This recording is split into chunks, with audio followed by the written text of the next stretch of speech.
sure I started off the vlog before I actually got there. So that's what I'm doing now. So far so good, and I will see you guys in the next vlog.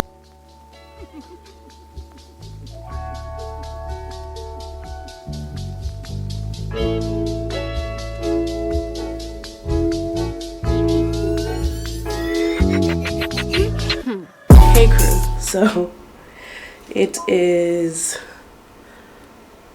6:11 local time, and I'm gonna be the bearer of bad news. I did not go out. I am a little bit under the weather. I was gonna force myself to go out and see stuff, but then also in our crew briefing, well, let me start over. I don't know if I told you guys I'm in Athens, Greece.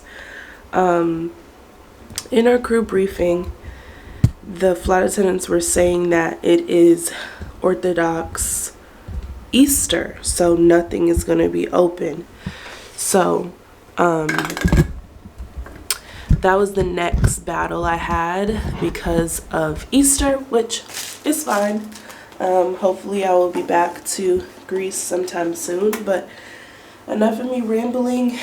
Some of the crew members are going to get a bite of food or dinner this time. It's still like early afternoon back home, and I said I will go. So I have about 15 minutes to get myself ready and go downstairs, but I wanted to come on and give you guys an update. I don't know how this vlog is gonna work out, or if this footage will ever even make it onto YouTube, but I'll figure out some way somehow. So yeah, that's my update for you.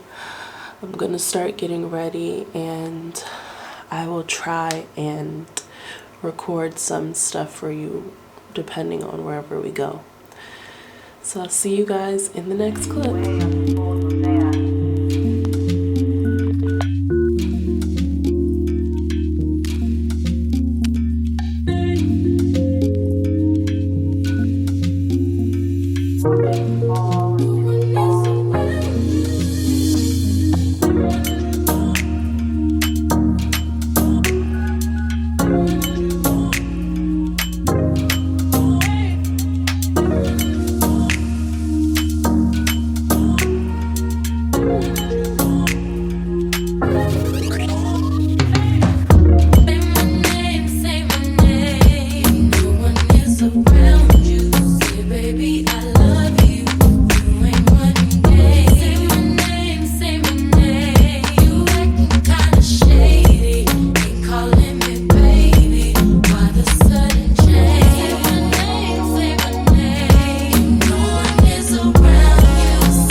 I just did a face mask. That's why my face looks so wet or oily, but I wanted to come on. It is probably 5 minutes after midnight, and I told you guys that it is Orthodox Easter here. So one of their customs is that they have fireworks outside. I'm gonna insert a little clip, and they go to a mass service at midnight. I don't want to speak for the whole culture of how it works because I'm not too familiar with it. Yeah, it was a nice experience that I went to dinner with some of the crew members. I did stay out longer than I anticipated because I have other responsibilities that I was supposed to take care of on this layover that did not get done.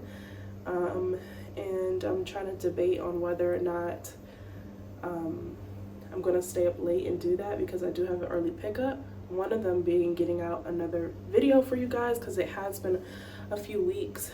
By the time you see this, it will probably be months, but a few weeks in real time that I have posted a new video on my channel. So yeah, it is time for me to wind down. I put on my robe and just relax a little bit before either staying up to edit this video or go to sleep. I haven't really decided yet. that's about it. So tomorrow we're supposed to go back to JFK per usual standard, and I guess I will see you tomorrow. So have a good night and see you in the next clip. Just wanna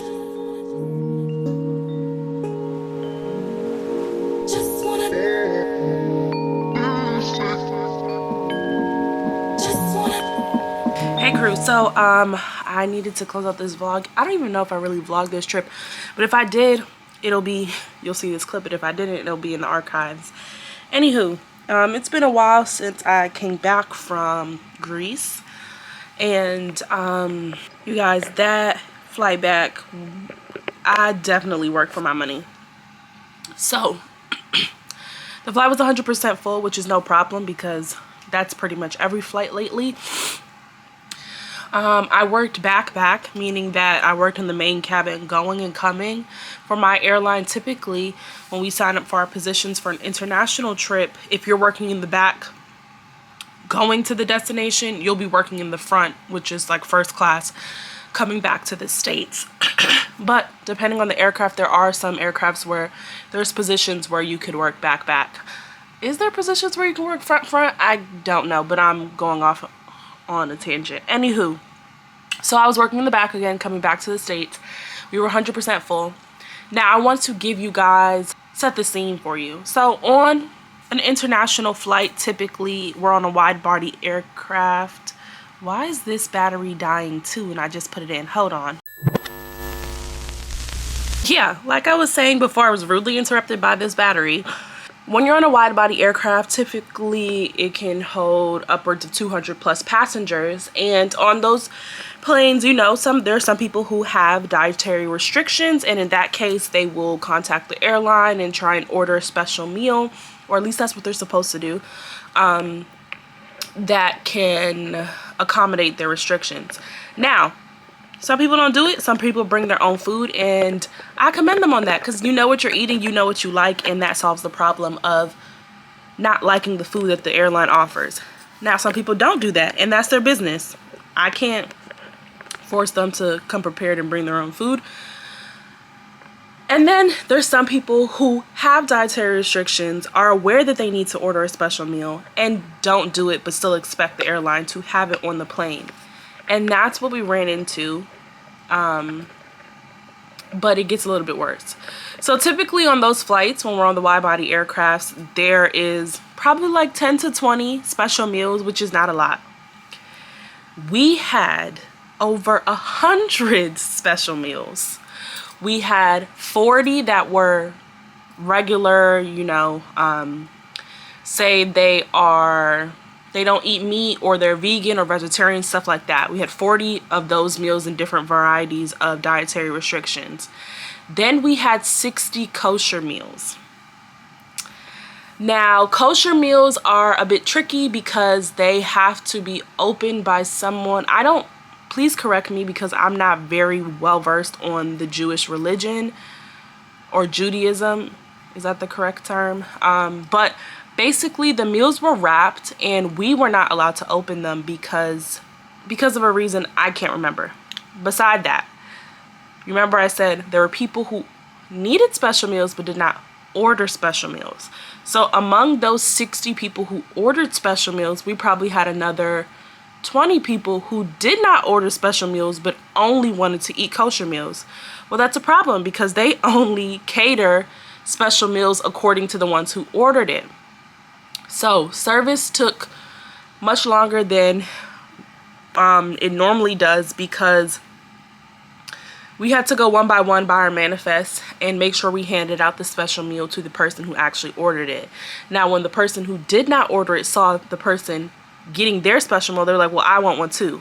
Well, unfortunately, it doesn't work like that because it's not like we just have a stock room that we can just pull out extra meals. So some people were understanding that, you know, they didn't order it, so there's not one catered for them, but some people were not. And imagine having to go through the ones, and there were more that were not understanding than there were who were understanding, to explain, well, there's not one for you because you didn't order one. On each service we did. Besides that whole special meal fiasco, You guys, these passengers did not sit down the whole, I think it was 11-hour flight. The whole flight.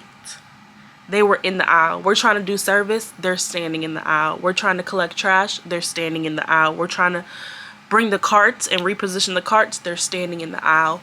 We tried to come to the back galley, they're all in the back galley, to the point where the carts couldn't even come through. It was definitely a patience tester, and I understand a long flight, you know, you want to stand up and stretch your legs, but from the time we take off, it was so bad, you guys. We're trying to land and people are already standing up in the aisle. They made like 2 or 3 announcements on final descents where we could see treetops and people were standing up in the aisle talking, where they had to say, everyone, you know, needs to stay seated. No one's listening. They said it in Greek. No one's listening.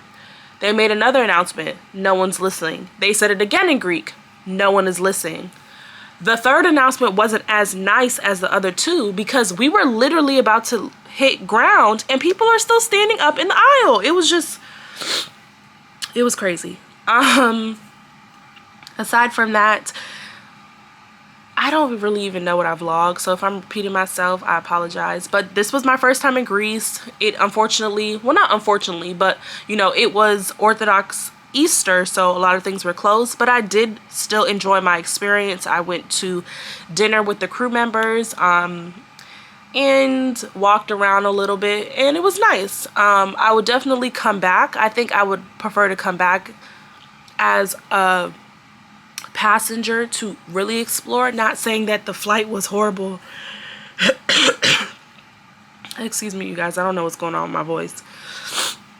But yeah, enough of me rambling. I've been talking for over 5 minutes and that's too much. So if you've made it to the end of this video, thank you so much for watching. And as always, stay safe and see you soon.